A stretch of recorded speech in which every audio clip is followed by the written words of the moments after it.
Assalamualaikum warahmatullahi wabarakatuh. Halo teman-teman, di sini kita akan membahas tentang proses terjadinya hujan.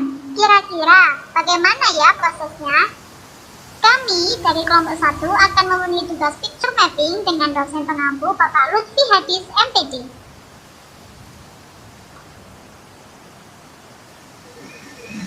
Sebelum itu, perkenalkan nama kelompok kami.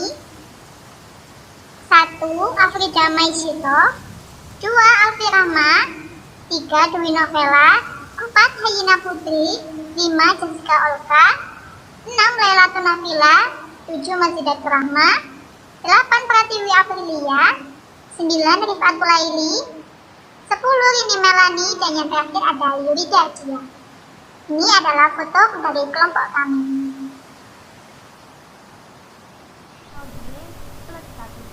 Dalam proses terjadinya hujan, yang pertama adalah what, yang kedua ada why, yang ketiga ada who, yang keempat ada when, dan yang kelima ada where, dan juga yang keenam atau yang terakhir adalah how.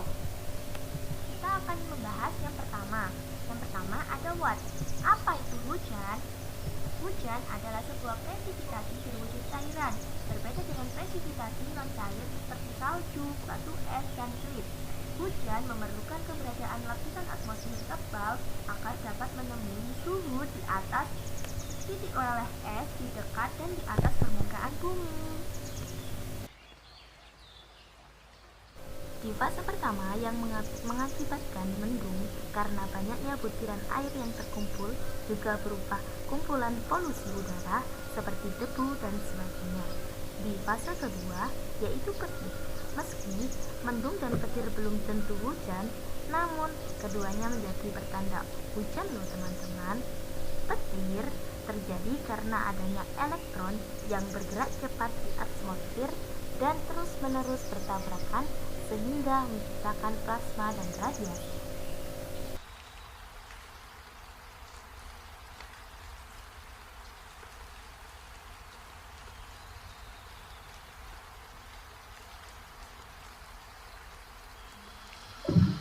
Yang ketiga ada who. Siapa penemu siklus hujan? Penemu siklus hujan adalah Bernard Palissy. Bernard Palissy adalah penemu siklus air pada tahun 1580 dan menjelaskan hingga terjadinya hujan. Yang keempat ada when. Kapan musim hujan terjadi? Jadi, angin muson bertiup dari Samudra Hindia dan membawa banyak uap air. Pada bulan Oktober hingga April, saat matahari berada di benua Australia, yang membuat benua ini bertekanan udara rendah. Indonesia mengenal dua musim, yaitu musim hujan dari bulan Oktober hingga bulan April dan musim kemarau dari bulan April hingga bulan Oktober. Perubahan musim ini terjadi sering bertiupnya angin muson akibat perubahan lokasi matahari terhadap bagian bumi. Pada saat bulan Oktober hingga bulan April, matahari berada di selatan ekuator. Yang kelima ada wet. Di manakah tempat yang memiliki curah hujan yang tinggi? Beberapa wilayah diprediksikan mendapat akumulasi curah hujan tinggi lebih dari 150 mili per desiliter, yaitu pesisir barat Sumatera mulai dari Aceh, Sumatera Utara, Sumatera Barat, Jambi, kemudian Bengkulu, Sumatera Selatan, Bangka, bagian utara, kemudian Kalimantan Barat, bagian barat, Sulawesi Selatan, dan sebagian Papua sekitar pegunungan Jayawijaya. Dan yang tertinggi ada di wilayah Bogor, sehingga dijuluki Bogor sebagai kota hujan. Kemudian ciri-ciri hutan hujan tropis. Yang pertama, curah hujan tinggi dari 1000 sampai 2000 mili per tahun. Kemudian suhu 20 derajat Celcius hingga 30 derajat Celcius. Yang ketiga, ada pohon-pohonnya besar dan tutupan daunnya lebar. Kemudian, hewan khasnya yaitu orangutan, chimpanzee, dan jaguar.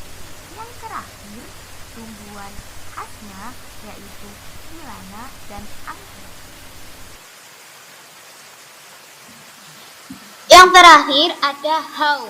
Bagaimana terjadinya hujan?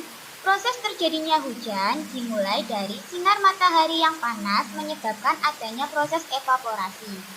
Evaporasi adalah proses perubahan molekul zat cair menjadi gas atau uap air. Air yang berada di bumi seperti laut, sungai, serta sumber air lainnya akan mengalami penguapan. Hasil uap air tersebut naik dan mengalami proses kondensasi. Dalam ilmu fisika, kondensasi adalah perubahan uap air atau benda gas menjadi benda cair pada suhu udara di bawah titik embun. Dalam proses tersebut, uap air dari sumber air itu berubah menjadi embun. Titik embun air terbentuk karena suhu sekitar awan lebih rendah dari panas matahari. Suhu udara yang semakin tinggi membuat titik-titik embun semakin banyak dan memadat, kemudian membentuk awan. Angin kemudian membawa awan yang berisi butiran-butiran air menuju lokasi yang suhunya lebih rendah. Awan yang mengandung titik embun air kemudian berkumpul dan membentuk sebuah awan besar. Ini membuat warna awan menjadi kelabu karena banyak partikel yang dibawa. Ketika kondensasi, awan sudah jenuh atau tidak sanggup lagi menampung air.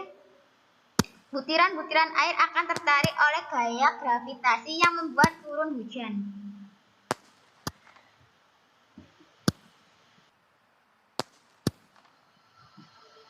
Terima kasih, itu tadi video dari kami, semoga bermanfaat.